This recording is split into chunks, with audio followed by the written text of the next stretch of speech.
terdakwa. Terdakwa itu adalah sumpah. Kenapa kalau dikasih begitu? Sebab kalaulah sumpah, kalaulah setiap orang ngaku langsung dibenerin oleh hakim, maka hancur. Tiap orang bakal punya ngaku punya orang lain. Tiap orang bakal menuduh orang lain dirinya yang maka harus dua-duanya. Yang ngedakwa kudu ada bukti, yang didakwa kalau dia bertahan dengan yang diakui harus mengadakan sumpah, harus bilang demi Allah, demi Allah, begitu. Itu begitu. Kayak orang ribut pemilu dalam Islam, yang nuduh curang bawa bukti-bukti kecurangan. Kalau yang ngakunya enggak curang, KPU sumpah demi Allah saya tidak berbuat, harus begitu. Ntar bakal ketahuan, ntar juga ada yang mati, begitu. Itu nantinya serahin nama Allah. Itu Islam itu kayak begitu, cara menetapkan keadilan. Hakim tuh karena enggak panjang kayak kita, jadi repot, harus benar. Dan di dalam memutuskan keadilan tidak boleh dia sembarangan. Sampai ada orang warok di dalam hakim Islam tuh cakep. Ada orang beli tanah 1000 meter. Setelah beli tanah dengan harga 1000 dinar, lalu kemudian di tanah itu waktu dia gali sumur ada emasnya, emasnya banyak di bawahnya. Kata yang beli, ini emas bukan punya saya, sebab saya membelinya tanah. Ini emas punya ente, ama yang punya tanah dulunya.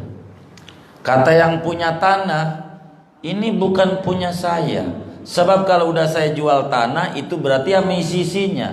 Berarti ini emas punya ente yang beli. Kata yang beli, enggak, saya ini belinya tanah. Jadi ini bukan punya saya nggak mau makan begini. Uang bukan punya saya. Kata yang jual tanah, lah saya udah jual tanah, berarti emisinya. Ini berarti kalau saya ambil, saya dosa. Ini mau orang benar dua-duanya. Begitu. Enggak ada tuh. Oh enggak ada. Ini ribut. Saking apiknya. Di bagaimana ini? Majulah kepada pengadilan Islam. Pada kagak mengakuin ini emas sekarung ini, yang beli tanah enggak mau karena dia ngomongnya beli tanah doang, janjinya dari awalnya enggak beli isi yang di dalam tanah. Begitu. Kata yang jual tanah, ya saya udah jual tanah tentu isi isinya. Jadi ini bukan punya saya. Dia bingung, ini bagaimana ini? Ngadu di pengadilan Islam. Kata hakimnya juga orang pintar, orang adil. Iya. Di dua orang ini masya Allah luar biasa. Kalau hakimnya kita, ya udah buat gua aja daripada lu ribut. Kalau hakimnya kita, karena hakimnya juga orang benar, dia tanya, Bapak saya mau tanya, ente penjual punya anak nggak? Yang punya tanah nih, punya apa? Laki-laki. Ente pembeli punya anak, punya apa? Perempuan. Udah kawinin aja. Ini emas ini buat anak ente, buat emas kawinnya aja, buat anak ente. Gitu. Akhirnya dia redha. Ya udah kawin. Jadi baru nikah udah punya emas sekarung. Oh gitu.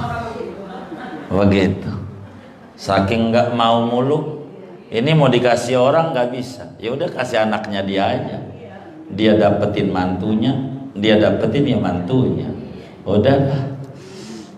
Itu Islam di dalam cara memutuskan keadilan.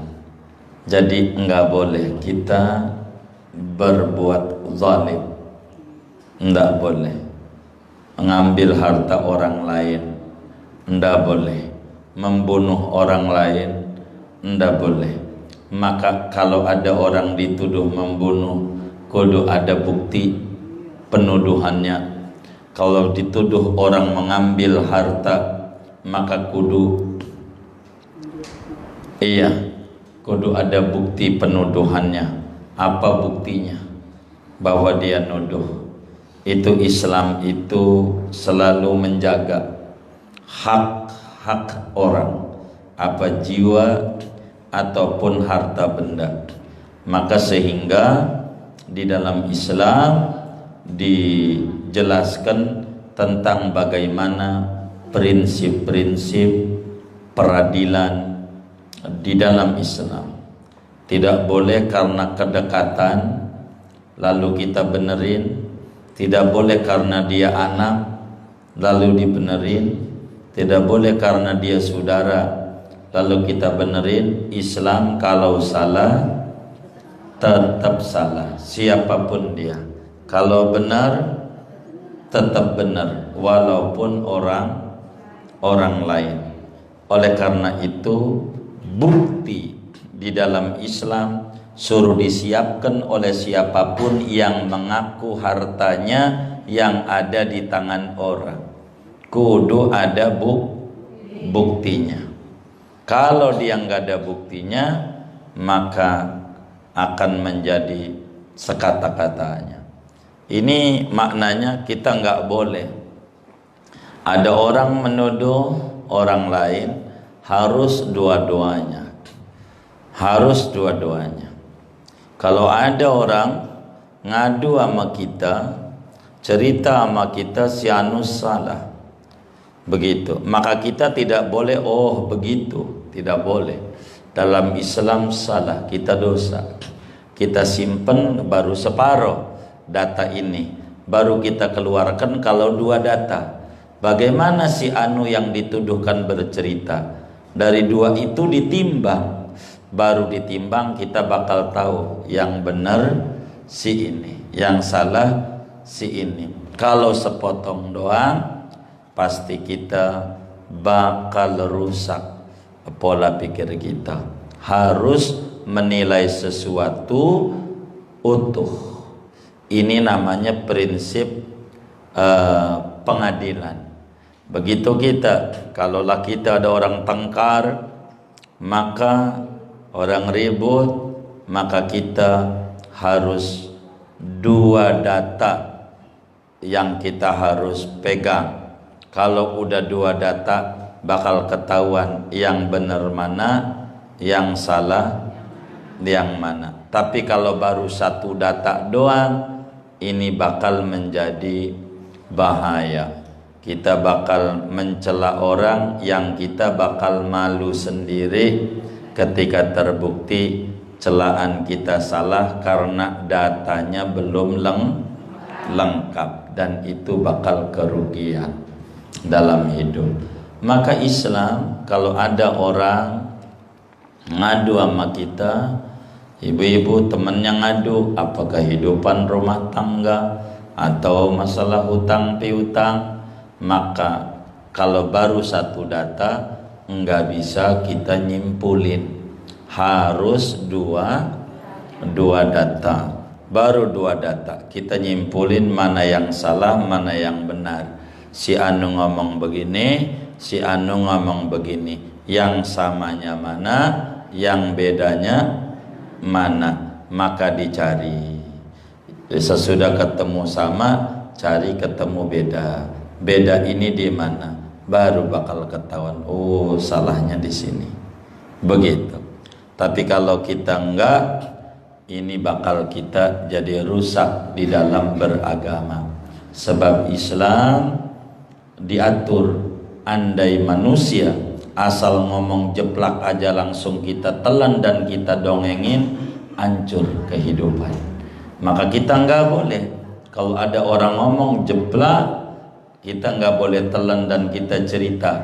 Kita harus lengkap dulu datanya, baru sesudah lengkap baru kita adu, dan kita tahu nanti yang salahnya ini, yang benarnya ini.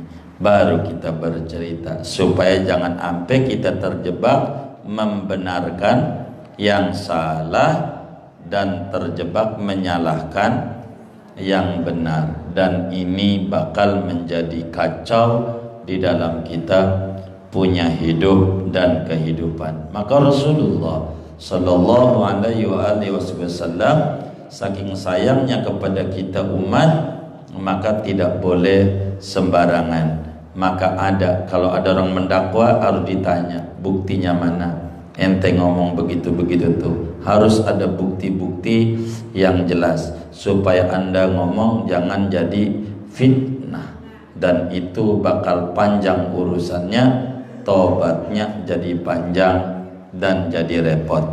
Maka Nabi menyampaikan, lau yu'tan nasu bidakwahum,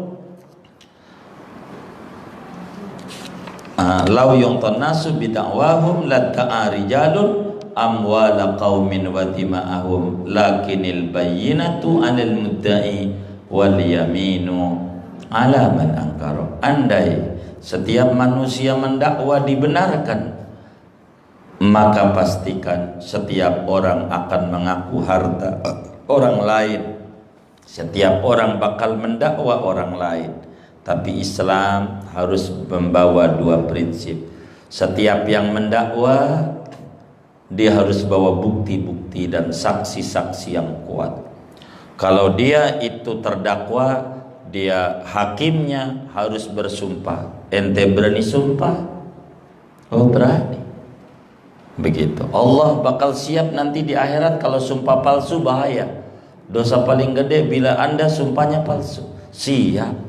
Kalau orang benar pasti siap. Ceburin di api Nabi Ibrahim, siap karena benar. Begitu. Zaman Dzulkarnain nyebur ke empang, siap. Kalau orang benar mah enggak pernah dia takut di dalam menegakkan sebuah kebenaran.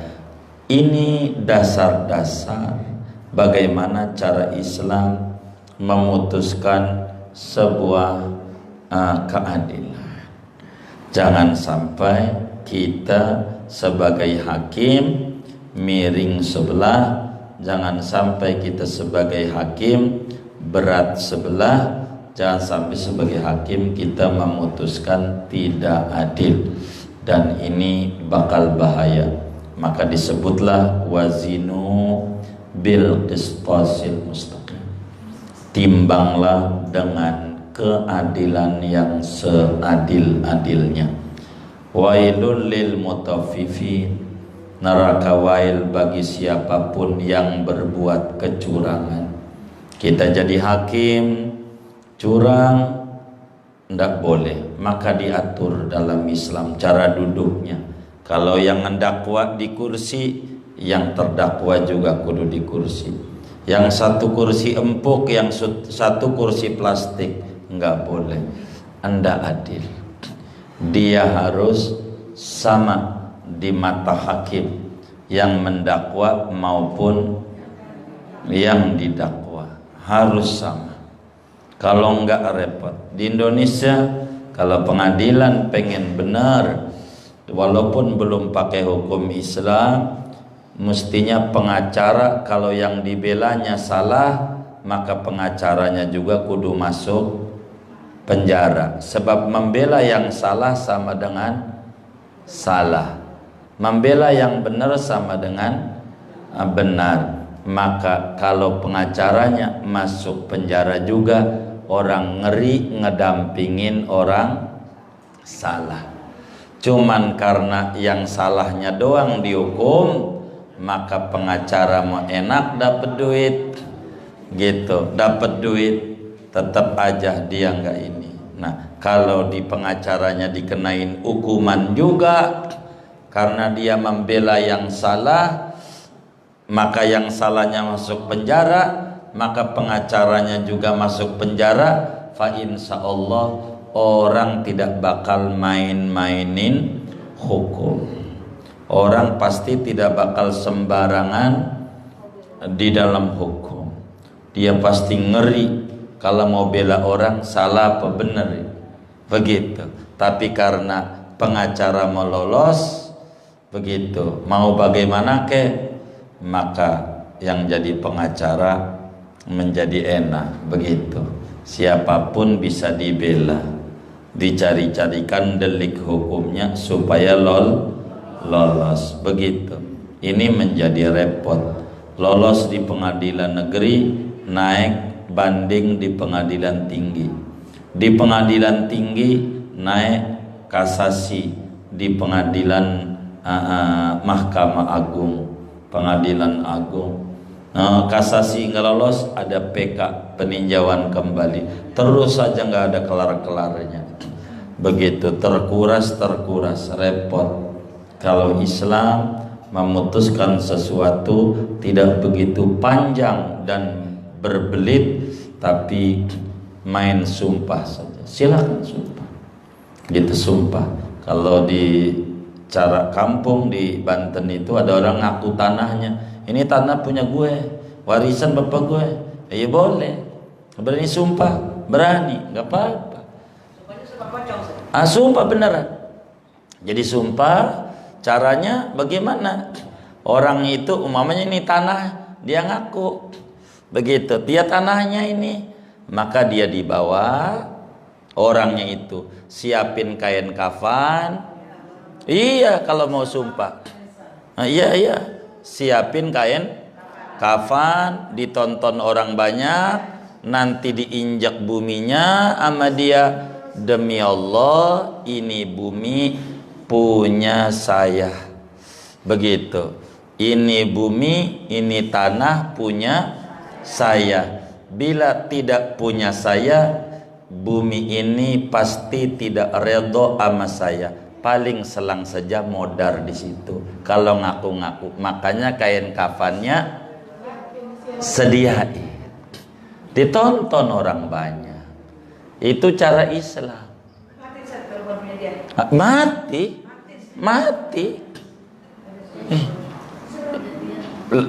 Enggak mau pusing-pusing Islam. Mati. Orang tuh injak tanahnya, siapin, ditonton orang. Kiai banyak, dia ngomong. Quran ada, siapin muanya.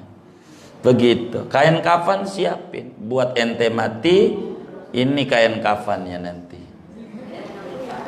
Begitu. Neraka. Begitu. Itu begitu. Jadi enggak mau pusing Islam. Enggak mau. Begitu. Islam tuh begitu. Begitu. Kalau ngaku-ngaku udah cakap-cakap, buminya nggak bakalan reto, mati. Kalau ada sumpah, itu sumpahnya di tanahnya. Langsung azab Allah. Enggak pakai lama. Kan kain kafan disiapin. Antara dua orang nih, termati. Yang selamat yang punya. Lah iya. Yang selamat yang punya. Iya, begitu. Iya begitu. Kalau di film ya, di film begitu. Kalau beneran nih, langsung joprak dia. Kan buminya nggak reda diinjak dia. Di mata dia api buminya nantinya sesudah sumpah itu kan otomatis dia injak api, lah mati dia. Itu dalam Islam. Jadi sehingga enggak ini. Itu hukum Islam, nggak mau puyeng. Orang ada sumpah aja enak. Begitu aja ada sumpah. Iya, jangan main-main. Kalau Islam tuh begitu. Begitu, biar nggak puyeng. Itu kiai-kiai itu kalau ada orang ngaku-ngaku begitu tuh caranya kayak begitu. Udah, ayo dibawa. Urunan masyarakat, urunan buat beli kain kafan. Gitu, kumpul modalin kain kafan, kembang buat mandinya, daun dadap, siapin. Gitu, siapin buat matinya dia. Lah jangan ngaku-ngaku. Kalau bukan punya haknya. Apanya? Iyalah bakal ditelakin. Emang begitu. Begitu Islam. Jadi sehingga orang nggak sembarangan ngaku-ngaku harta orang lain, bahaya. Itu baru di dunia, nanti di akhirat lain cerita. Iya, lebih berat lagi. Itu kan di dunia. Jadi nggak mau puyeng kalau Islam. Kalau orang ribut-ribut, sumpah lagi. Jadi itu perkataan dia itu supaya dia dibuktiin sama Allah ya. Oh iya. Bukan udah saya, bumi nggak bakal redo. Oh iya, nggak bakal redo. Mau order langsung, mau injak di mana bang buminya nggak redo. Iya, modal itu begitu. Maka kalau pakai sumpah begitu tuh orang yang tadinya ngaku-ngaku juga ngeper, termodar. Iya bukan punya saya, ujungnya begitu. Daripada bakal begitu, kan dia bingung juga. Iya, kan bininya bela juga dia salah, begitu. Kan kita jangan bela dia juga dong, bela yang benernya juga. Jangan dia doang yang dipikirin. Kan sian juga yang benernya juga udah terdolim. Iya, begitu di dalam Islam. Datang, wallahu a'lam bishawab. Segini. Iya. Sampai ke akhirat. Ada yang ditanya mungkin dari materi ini atau di Rasulullah doa silakan. Baik Umi. Diambil sama abangnya.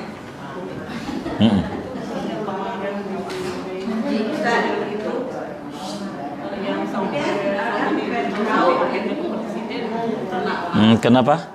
Baik Nuril yang sampai ke ini meminta keadilan, minta ampun sampai ke presiden.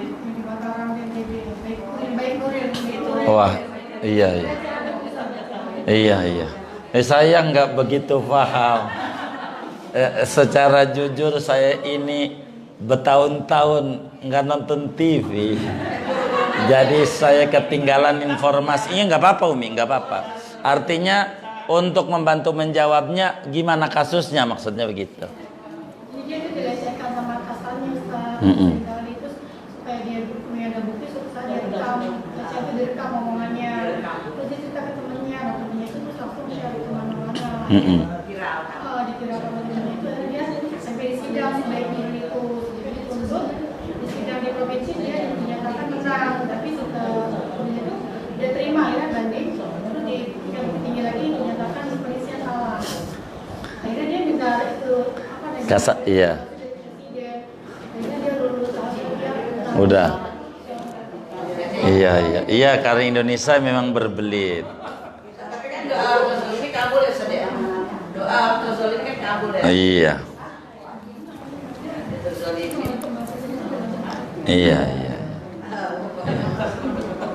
Iya. Allah. Iya.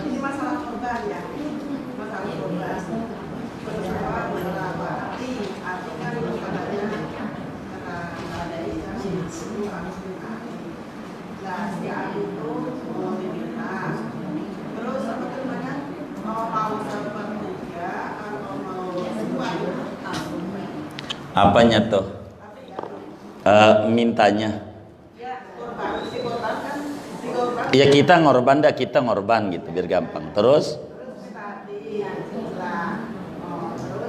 Katanya hati itu ada yang seperti dia apa semuanya gitu. Dasar dengan kita nggak tahu terus manusianya kan nggak tahu dikasih semua gitu. Saya ngomong dia harus segitiga ya, tiga buat korban yang tiga lagi buat menahai itu gimana solusinya? Enggak, jadi kalau ngorban sunat, upayakan oleh kita yang ngorban ngambilnya hati gitu. Kita yang ngorban ngambilnya hati.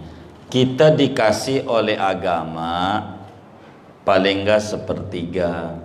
Kalau sepertiga kebanyakan. Kalau sapi, kita ngorban sapi sepertiganya kan banyak. Maka kita disuruh ngambilnya hati. Maka kalau kita lah ngorban, minta aja hati, semuanya buat kita. Kalau kemudian panitia kurbannya nambahin sama paha kanan, terima aja. Ditambahin lagi paha kiri, terima aja.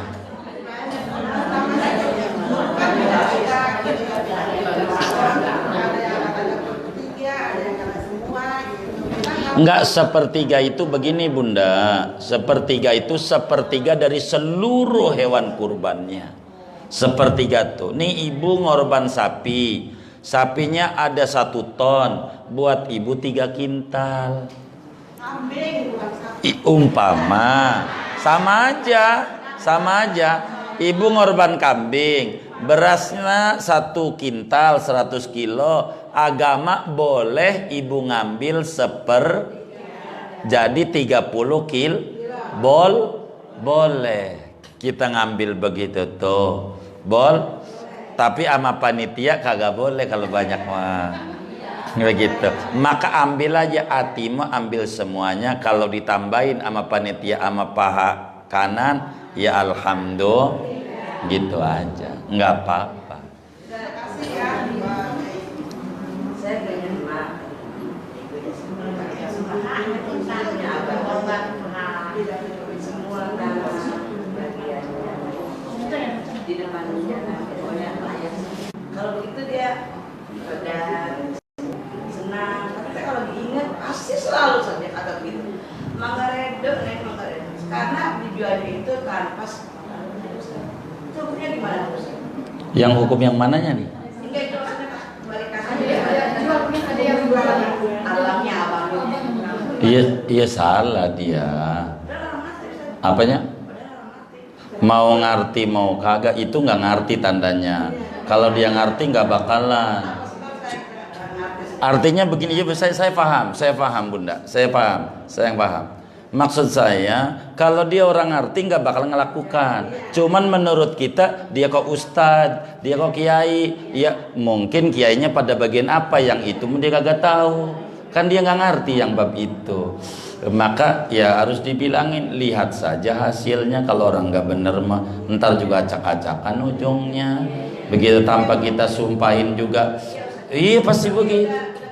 Kalau iya pasti nggak bakalan, Tuhan mah pasti tidak bakalan tidur. Orang yang agak bener, lihat saja hasilnya tanpa kita perlu nyumpahin, tanpa perlu kita doain. Orang yang agak bener mah jangankan di akhirat, di dunianya aja udah belangsa, sengsara dan susah.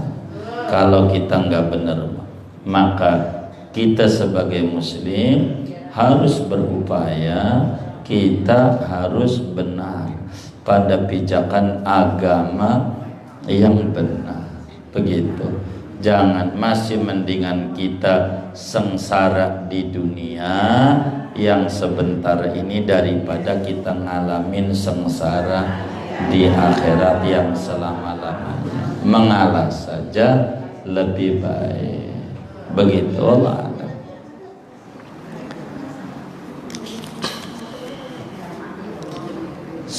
Sudah baik.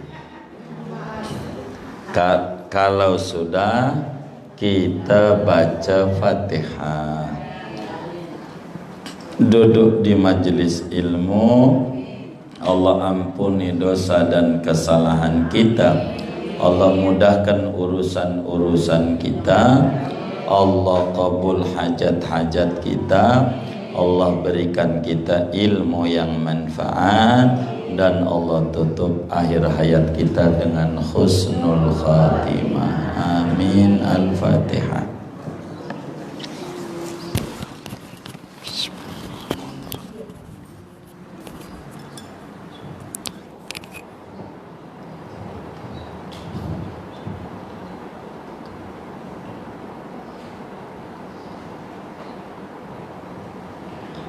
Rabbana taqabbal minna ta'limana wa ta'allumana wa du'aana wa jami'a a'malina wa tammim taqsirana ya Allah ya Allah ya Allah ya Arhamar Rahimin. Sallallahu wasallam ala khair khalqi sayyidina Muhammad wa ala alihi wa sahbihi ajma'in walhamdulillahi rabbil alamin. Assalamualaikum warahmatullahi wabarakatuh.